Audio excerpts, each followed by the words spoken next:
Thank you, Marshall. I just want to welcome everybody. I'm Dave H.L., Lancaster City Alliance in Downtown Investment District. It's good to see everybody this morning. I just wanted to let you all know that we will be recording this session. So if anybody wants to look at it later, let us know.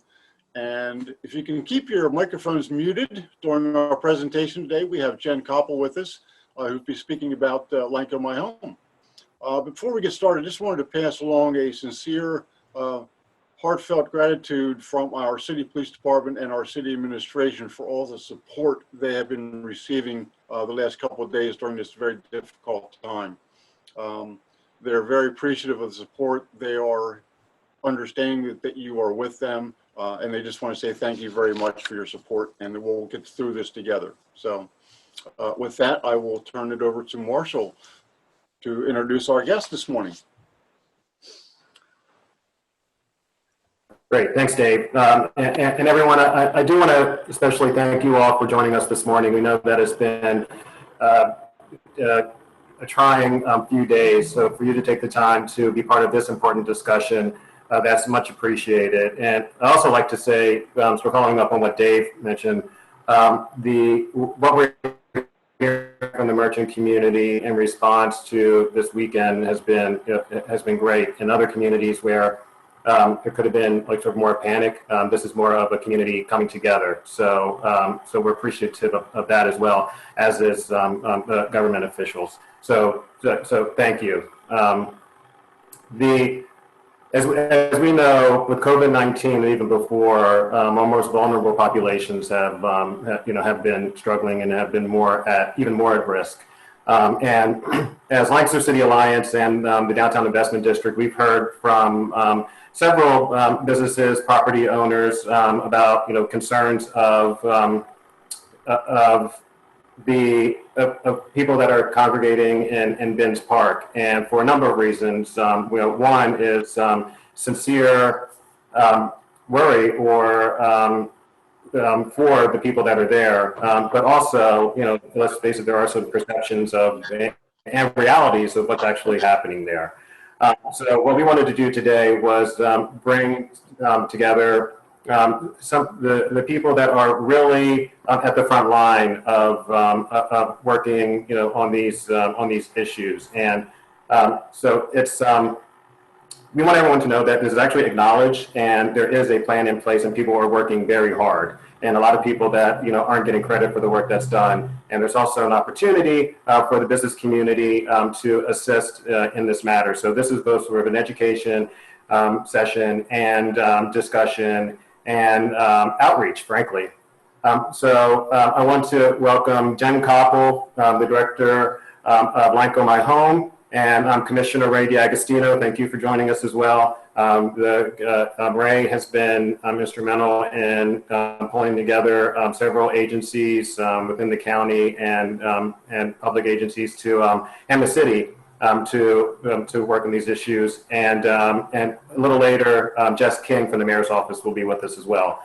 So with that, Jen, thank you so much. We'll start with you, and then Commissioner, we can turn it over to you after that.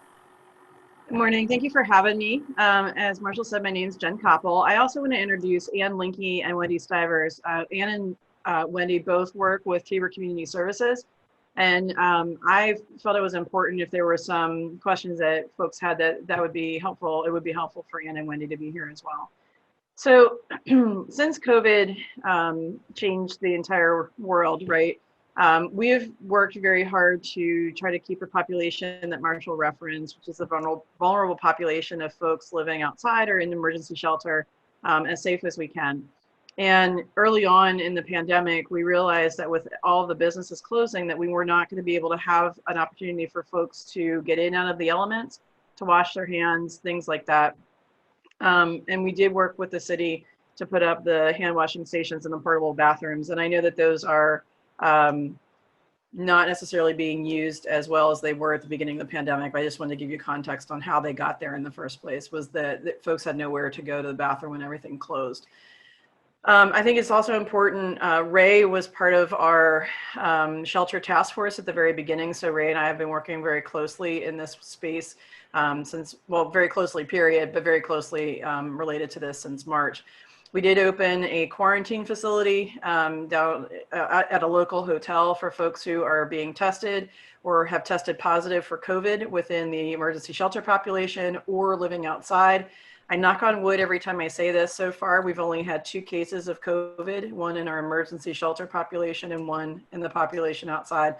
And I think that speaks to the swiftness that we put that quarantine in place. We had it open within the first 5 to 6 days of the pandemic of the shelter in place order. In addition to that, we opened a day center. Initially, it was down at Crossroads Mennonite Church, and it's staffed, still staffed, by Rebel Cause Lancaster. It's moved middle of January, I think maybe ended, or July, moved up to First United Methodist Church, and it's been there for about a month. And they've seen 135 unique individuals. I just got that piece of information yesterday, since March. So obviously that's been a positive for us. Our community has needed a drop-in center for quite some time, and we were positioned well to be able to launch that quickly. The other thing that we worked really hard for the first few months with limited success was to look for space for what we call low barrier shelter. And with the county's help, we were able to get connected to Ebenezer Baptist Church up on North Lime Street. And again, at the end of July, we opened this emergency shelter. A low barrier shelter simply means that there's not much in the way of requirements for you to come in. If you want to come in for the evening, we have to at least get a partial name. It doesn't even have to be your real name, but we have to try to log folks, so that we have some idea of who's there. Other than that, there are very few other things. Like, you can come in under the influence of substances. However, I would say, as a very granular example, if you used methamphetamine at 8 o'clock and you try to come in at the shelter at 9 o'clock, that's going to be really a significant challenge to control the environment of the shelter. So we might ask you to come back the next day or in a couple of hours, or, or something like that. So we do have to make sure that folks are safe. We don't allow drug dealing. We don't allow use in the building, but we also don't allow weapons. We keep your weapon if we know that you have one. We take it, we secure it overnight, and then we provide it back to you in the morning. So far in that space, we've seen 70 unique individuals since July. A number of folks have been able to come into that shelter, build a rapport with the staff, again, Rebel Cause Lancaster, and have been connected to rehab or recovery services, which has been huge. We've also been able to house some folks out of that space too. And I'm not going to talk too much about this, except that I'm going to set the stage for Ray around the interdisciplinary team. But we did add 2 additional outreach workers, both underneath Tabor Community Services. Again, this is why I had asked Ann and Wendy to join us. We had 3 outreach workers previously, and now we have 5. So that's been a significant help as well, to try to get folks connected in real time and be able to cover more community. I would also, just to remind folks, that we do have to cover the entire county. That's our charge, is to connect folks to services across the entire county, not just the city. So we are working, the outreach workers have divvied up the county geography, as well as then they work in the city. As far as the last thing that I'll talk about is, for probably about the last 6 or 7 years, we've heard very clearly from folks who are living outside that they would love an ability to have consistent showers. Now, again, remember, this isn't just in the city, this is across the county. And if you think about it, that's a fairly significant human dignity issue. And we've been trying to develop different ways, to address that. And gratefully, in partnership with the county and the County Redevelopment Authority, we're hoping to launch a mobile hygiene truck. It's a shower truck, for lack of a better word, providing medical care out of it, providing computers to provide telehealth visits if folks need to see their physicians on site. The backbone of that is going to be LEMSA, because they have a community paramedicine program within LEMSA. And then also things like haircuts. We're going to have washers and dryers for folks to get their laundry clean, things like that. We're hoping to have that up before the end of the year. So I think what's, that's the high level of the things that we've launched since March. But I think what's important is when we look at how how Lincoln My Home approaches the challenges of the population that we're trying to serve is we always look to have long-term solutions and not short-term solutions. We really look to change systems. And that is, in the long run, is going to have a bigger impact. It takes longer to do that, but when when you're developing relationships and you're working closely with partners, that it's a deeper change, which is what's important. We always look for solutions that try to, make our community safer for our folks, safer for community members as well, and also cleaner, which is how we, support the mobile hygiene unit. That's not what it's going to be called. We'll try to find some catchy name for it, but I also don't want to call it a shower truck. That's also not really catchy. But we're actually super excited about that. That's been a long time that we've been working on that particular project. So I think, again, what we're trying to do with the population at Binns Park, and I want to put out that there are a number of challenges that are going on in Binns Park. One of them is individuals experiencing homelessness, but that's not the whole issue. There's a population that's also using substances openly and dealing. I think that's actually being worked on. I'll let Ray talk about that. But I think where it's been important for us to be out in these kinds of meetings is to just put out that when you're looking at Binns Park in this case, there's more going on underneath the surface than what you see. And I think that's been important. The folks that we have that have been consistently at the Binns Park area keep their spaces clean. They're not really causing much trouble. They have been there. Some of them have been there for quite a while. And I think specifically, again, with Binns Park, if you can just kind of conceptualize, there's significant mental illness in that particular population. And when you're thinking about paranoia or delusional beliefs are beliefs that you hold just as absolute truths. And there's not really much anything that's going to change that delusional belief. So if you think about, if my delusional belief is if I come inside and sleep inside and get an apartment, then the world is going to be, or the country is going to be attacked by the Russians and black helicopters. So I hold all of that responsibility on myself. So likely I'm not going to come inside. So if we think about just that kind of weight that people are carrying, that's very significant. And I think, my background's in mental health. It's been a long time since I've worked as a case manager, but I worked in state hospitals. I worked, in the community. It's heartbreaking because it's not something that anybody's asked for. And that also makes it incredibly difficult for us sometimes to build relationships with folks. And I remember one time, this was before Binns Park was Binns Park. I don't remember if it had a name before that. But there was an individual who had been living outside. I don't know if you guys remember, there were corrugated tin sheds across from where Pita Pit is now. And so that's been quite a while. But this individual lived in those tin sheds. And we worked with him for 10 years before he finally was able and willing to come inside. He had an income. He had some alcohol issues. He also had a significant mental illness. And I don't know if you guys also remember, there was that one winter that was super cold, polar vortex winter or whatever, and he almost died. He almost froze in that tin shed. That's what between our relationship with him and that experience, he was finally willing to come in. Since then, he's now passed away, but he passed away from medical issues that our folks also often have multiple issues at the same time.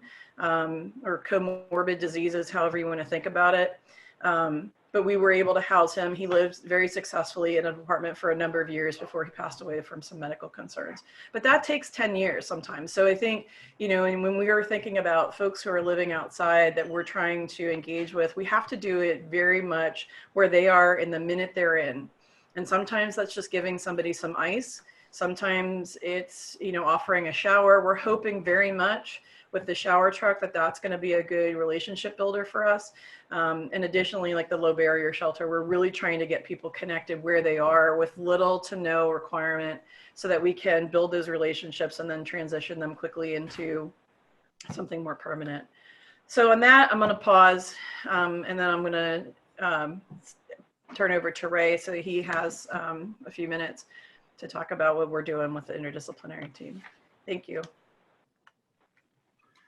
Thanks, Jen. And it was a good background. So if we go back to what Jen had said about the beginning of COVID, and it seems like a lifetime ago, quite frankly, just several months ago though, but you know, businesses were shutting down. Unfortunately, we were really concerned about the contracting of the disease. And you had a situation where the folks that were here at Binns Park on a regular basis, the gathering started to increase because folks that were elsewhere started to come here.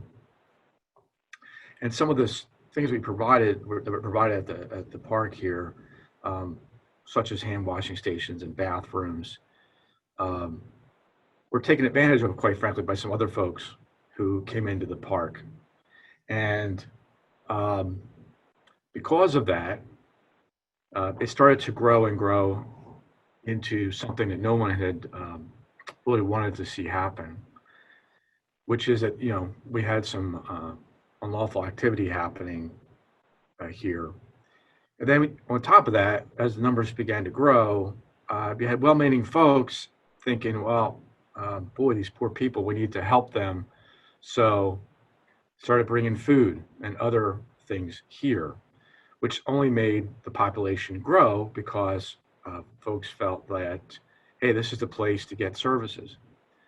Meanwhile, there have always been services, and I want to stress that the services that we're talking about have been provided by many organizations, but what we're trying to do is to bring them together in a different manner, and one of the ways is to actually bring the services to where the people are, which to some degree was happening, but not necessarily in the coordinated effort that we're going to be talking about here.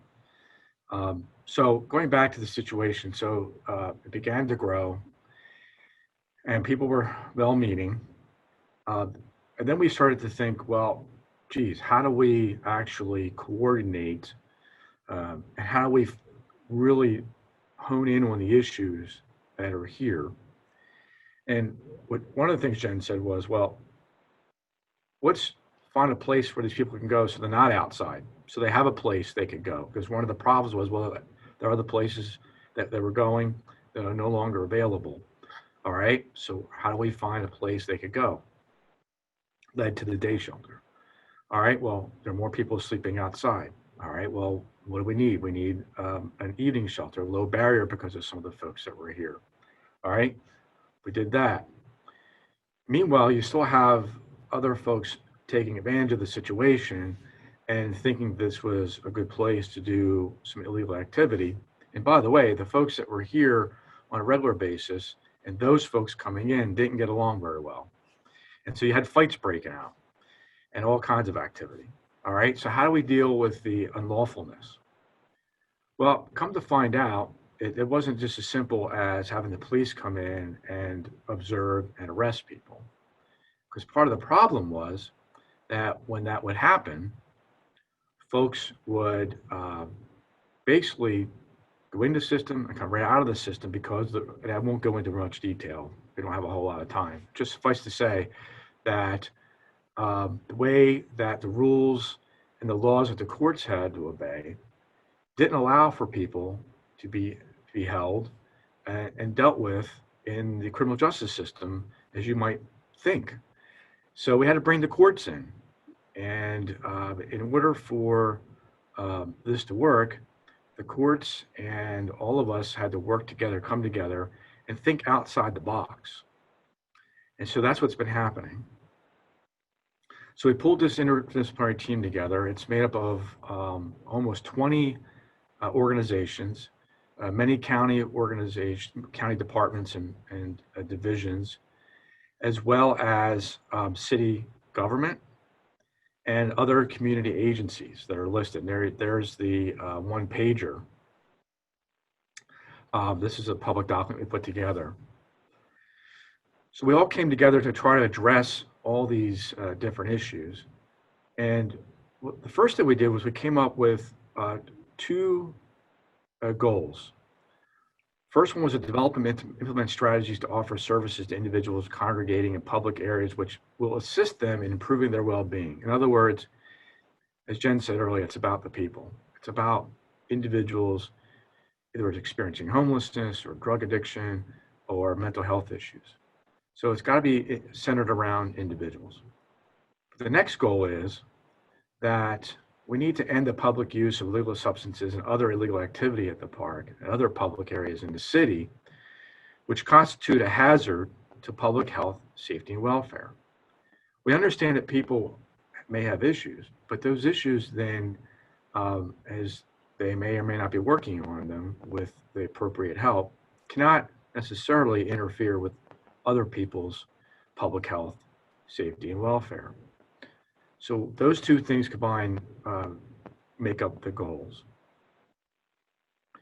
Well, we started to, and everybody agreed to those goals, make sure that we were on the same page. And actually every meeting we have, we recite those goals and make sure we're on the same page with those goals. We then listed some of the resources and needs of the folks that we're talking about down here at Binns Park. And also I'll throw in Lenox Lane as well. So we've identified those.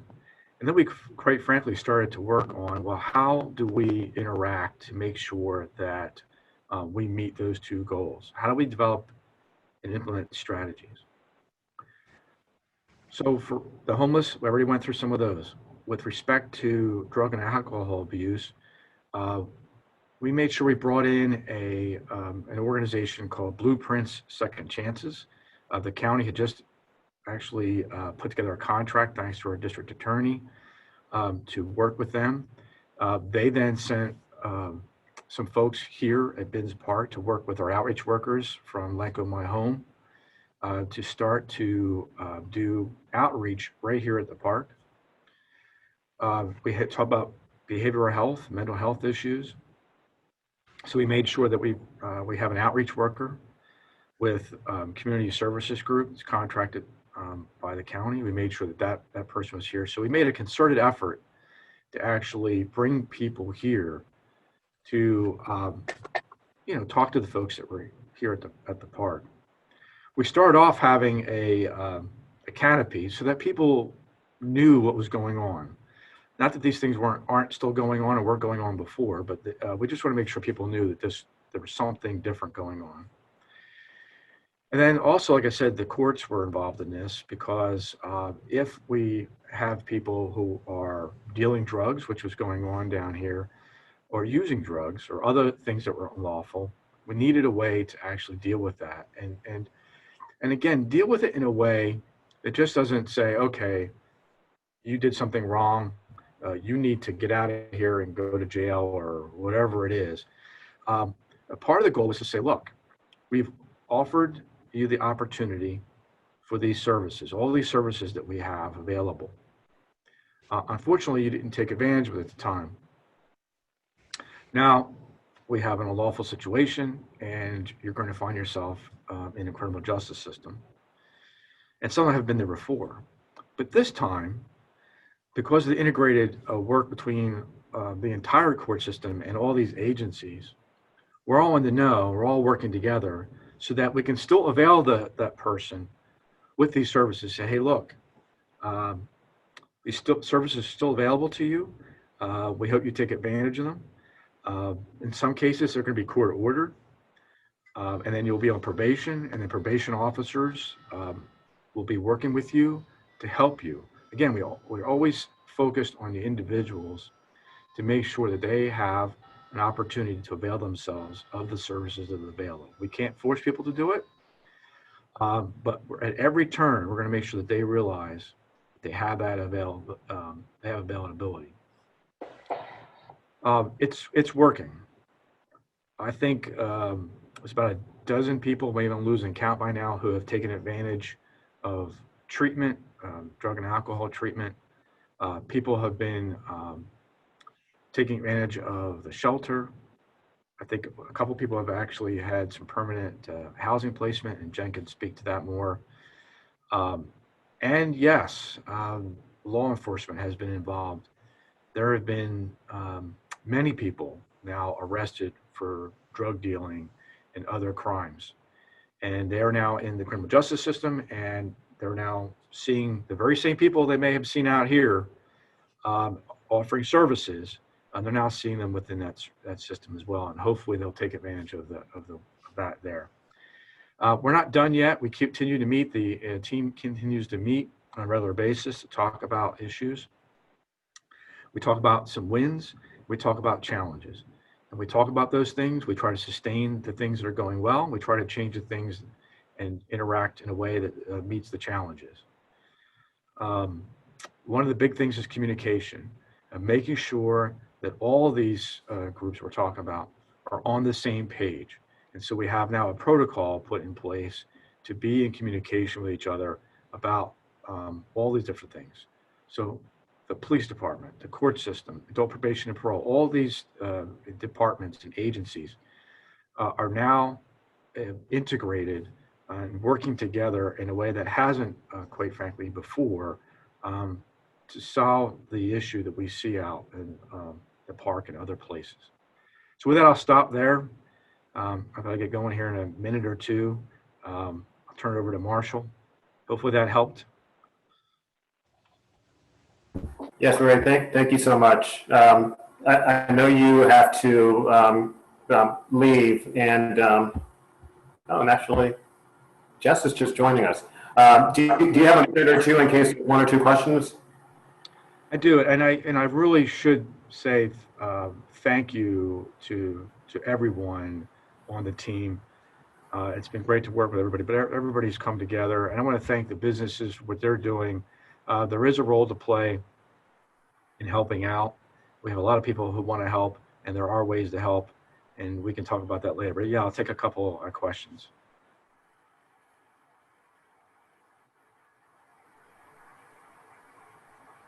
Do we have any questions for Ray?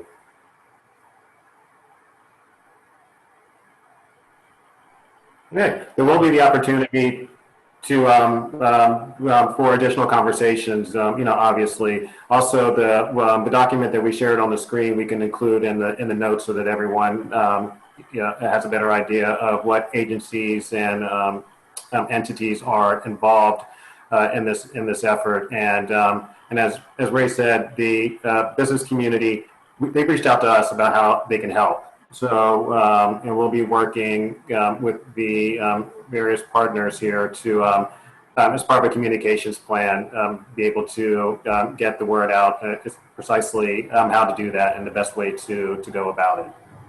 I believe, Jess, I don't want to put you on the spot, but welcome. Is there anything that you wanted to add? Well, I'm sorry I missed the, good morning, Marshall and everybody. I'm sorry I missed the first part of this and Ray's content. I'm sure he covered most of it.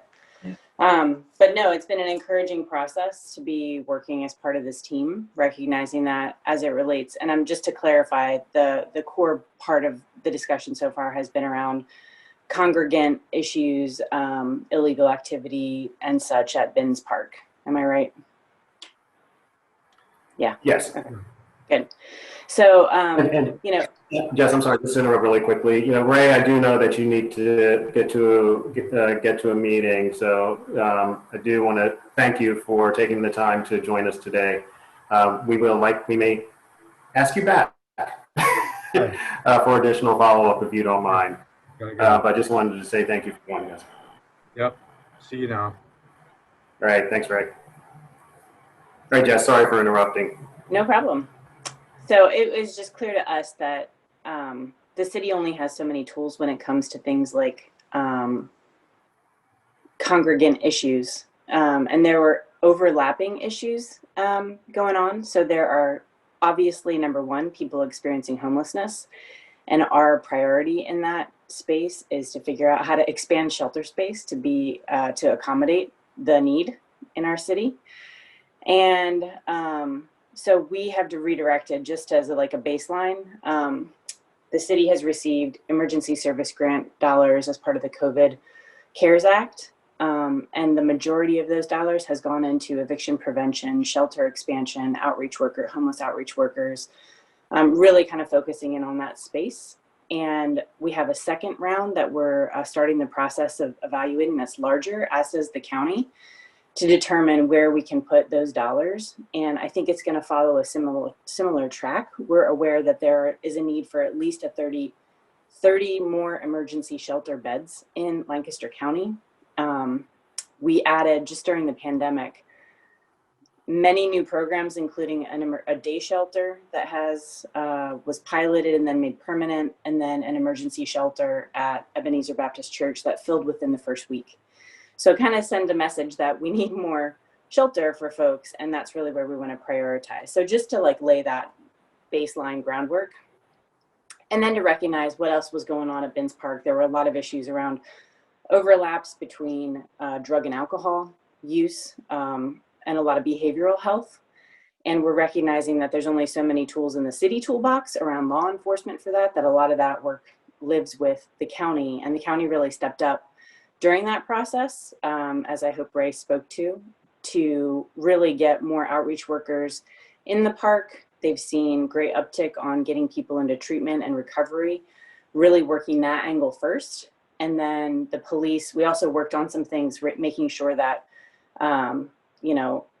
if the police were to arrest people on illegal drug charges, that they would actually not just be released right back onto the street, which had also been a big problem for police. So worked on that with all the different overlapping systems involved and got to some good solutions. And so there's been a lot more enforcement of drug dealing and drug using in Binns Park. And I've been in active communication with Lanco My Home and outreach workers and folks who are sleeping outside, who have really were the first ones to make those requests around changing the conditions that they saw happen basically as COVID emerged, and we saw more people on the streets and more people congregating because all the normal places that people went were closed.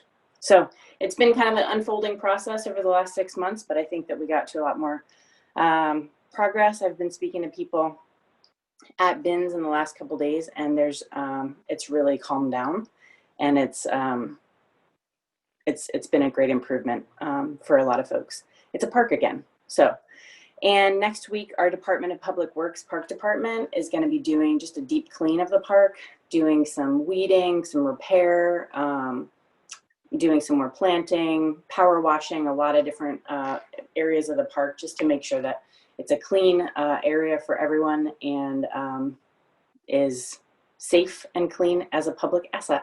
And that's where we are. I'm glad to take any questions. And then obviously, there's a lot more things going on in the city this week. So I'm also glad to speak to that in any way that would be helpful for the merchant group this morning. If you have questions for me, either about Binns or about what else is going on this week related to an officer involved shooting and the aftermath of that. Jess, thank you so much. And thank you for taking the time. I mean, you're right. We know that there's a lot going on right now. So taking the time to join us today means a lot. You bet. Any questions, comments for Jess on Binns Park or public spaces or what's occurred over the last couple of days?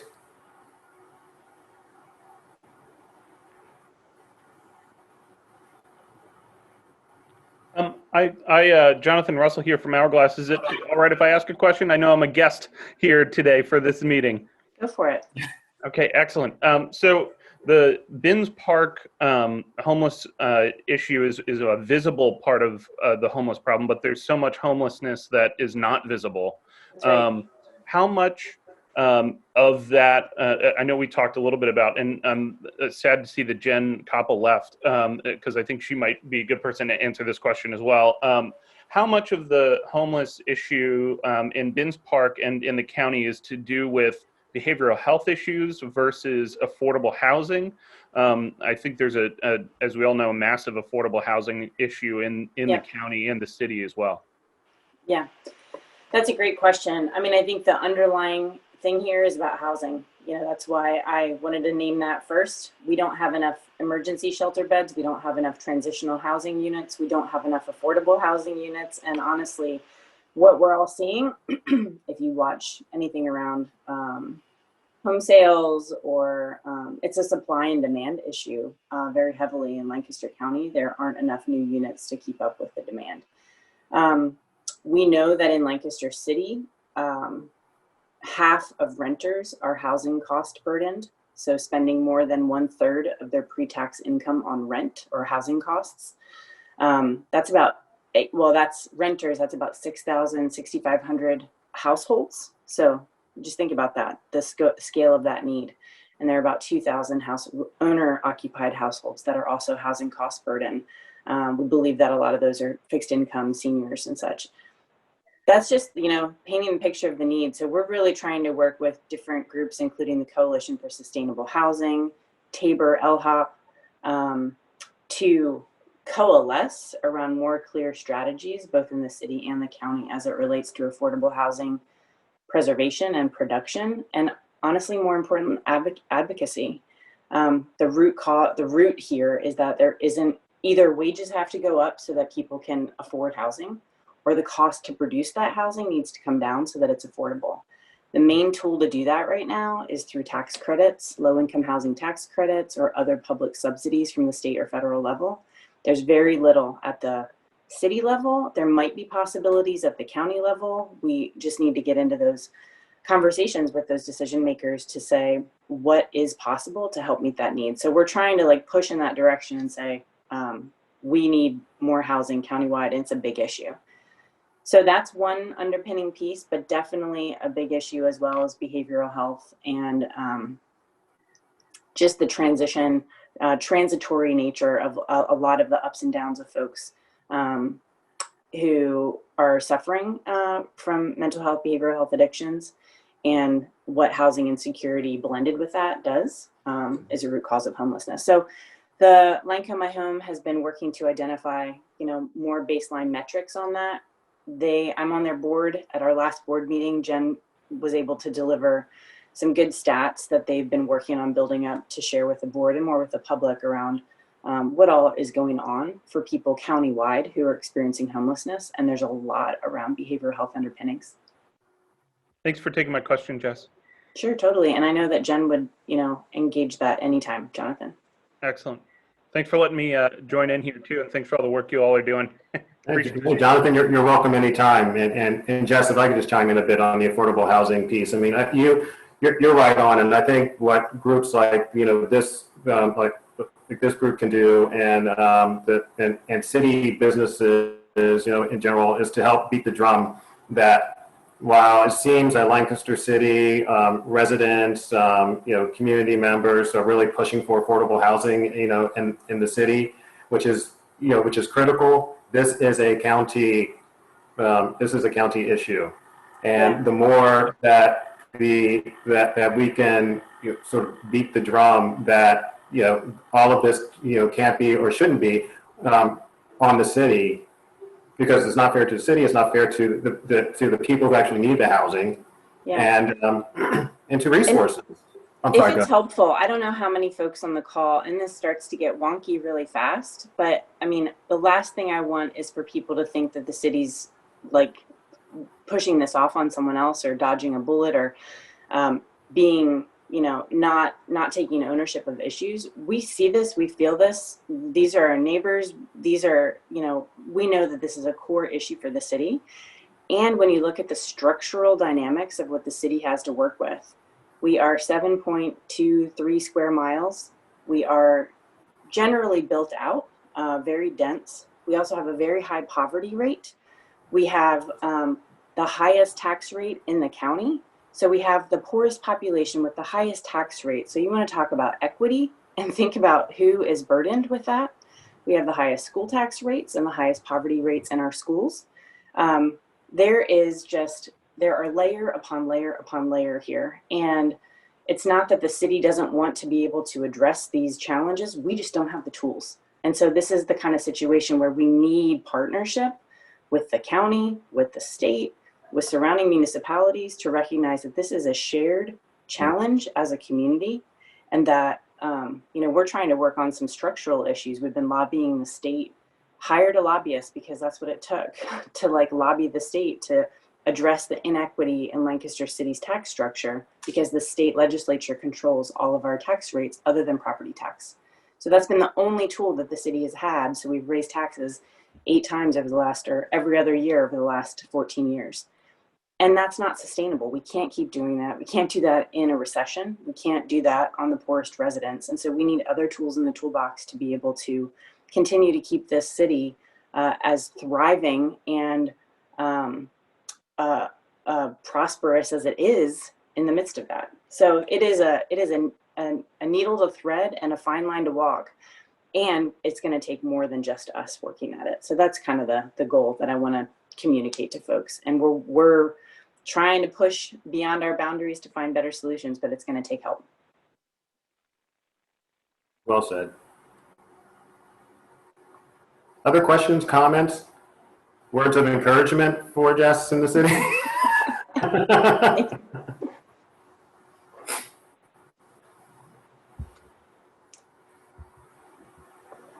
We're really grateful for the merchant community. I know that this week must have been challenging for all of you, the unknowns of seeing what all happened Sunday night, and those of you who have had damage done to your buildings. I'm glad that was a generally isolated incident and that wasn't so widespread. And it really feels like things in the city have calmed down since then. And we've been working really diligently at that. But I know that the uncertainty weighs on people, and just the complexity and the just pain and trauma of our city, of our country in a moment like this is a lot to carry.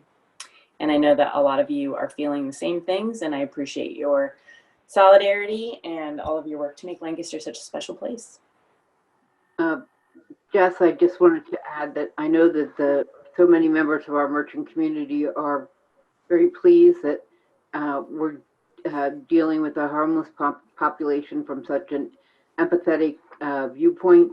And in our Lancaster City Alliance team meeting, this wasn't mentioned this morning, but one of the primary talking points was to express our heartfelt sympathy for Ricardo Munez's family, and also for the officer involved in his family. This is a tragedy that the city is dealing with and needs to heal from. That's right, Kathleen. Thank you.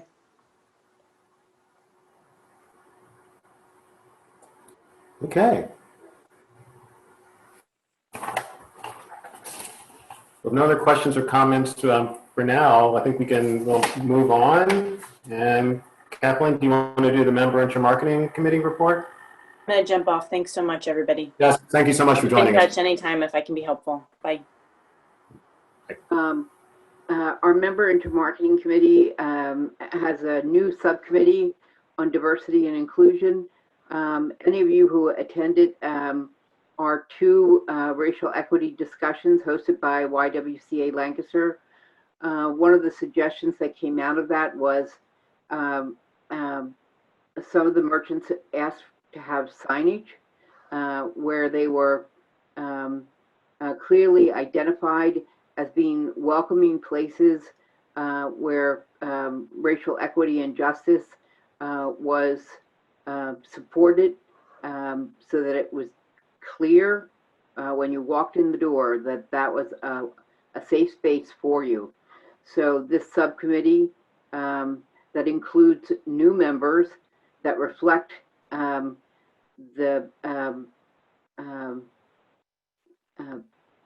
all of Lancaster. They include Violet, Marquise Lupton, Mariana Torres, Teddy Bouchard, and Elizabeth Feeders. And we also have Wyatt Beringer and Zach Nesbitt working on that subcommittee. Will be putting together the exact wording Good 3 is going to design the signage, and Lancaster City Alliance will be printing it, and those signs will be available for any merchant that requests it. We are also working, may I speak about velocity, Marshall?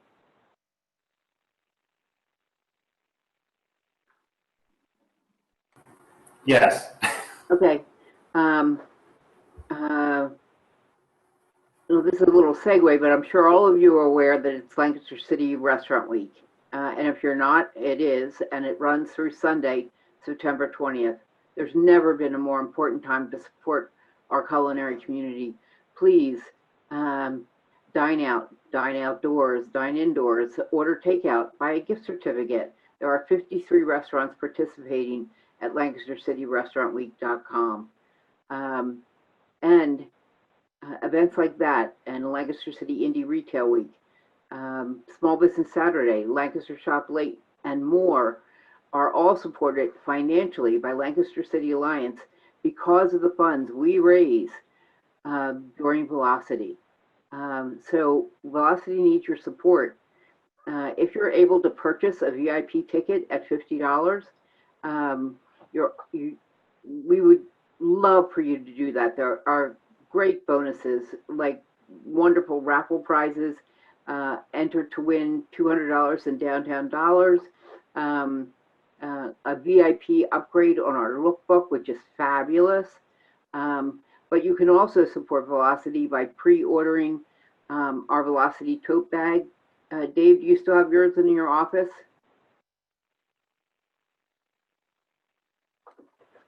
I actually sold mine to my doctor yesterday, so I can't show you mine. Thanks, Dave.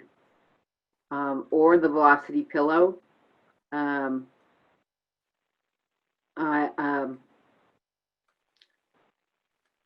you can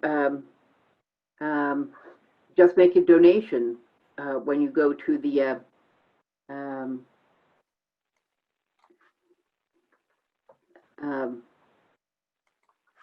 ticket site.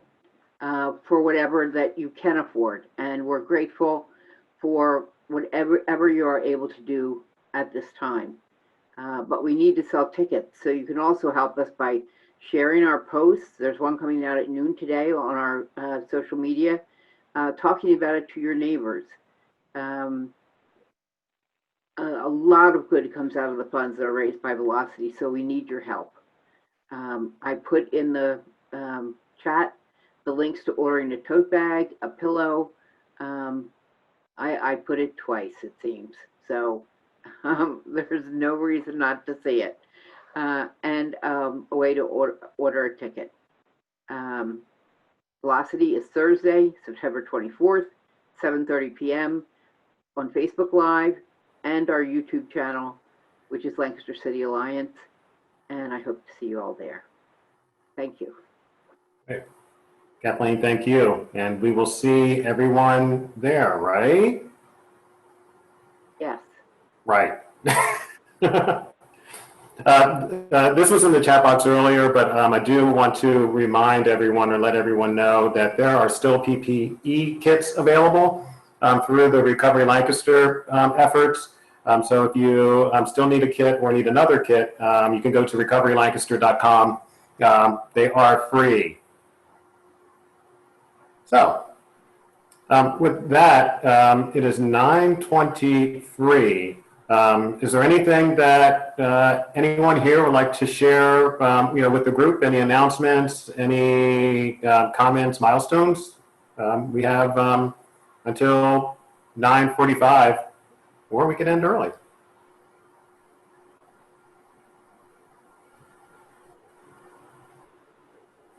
Everyone awake? Yes.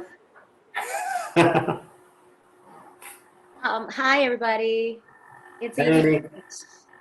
I hope this wasn't said earlier. I've been trying to multitask here, but what are the proceeds? If I buy a tote bag, what proceeds go to the city? 100%. Rock on! Thank you. And that is courtesy of V and Rue. They usually cover their costs when they do something like that, but Rebecca Addington has changed that for this promotion, and 100%.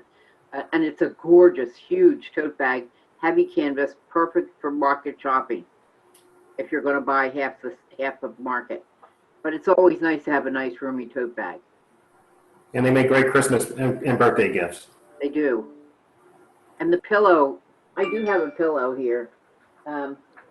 It just looks nice. Just on the yes, and just in your living room, but it happens to be just the right size for lumbar support. I just thought I'd thread that in. I'm glad I didn't bring that to my doctor's office because I probably would have sold that too. Chandra, is that correct? Pardon me?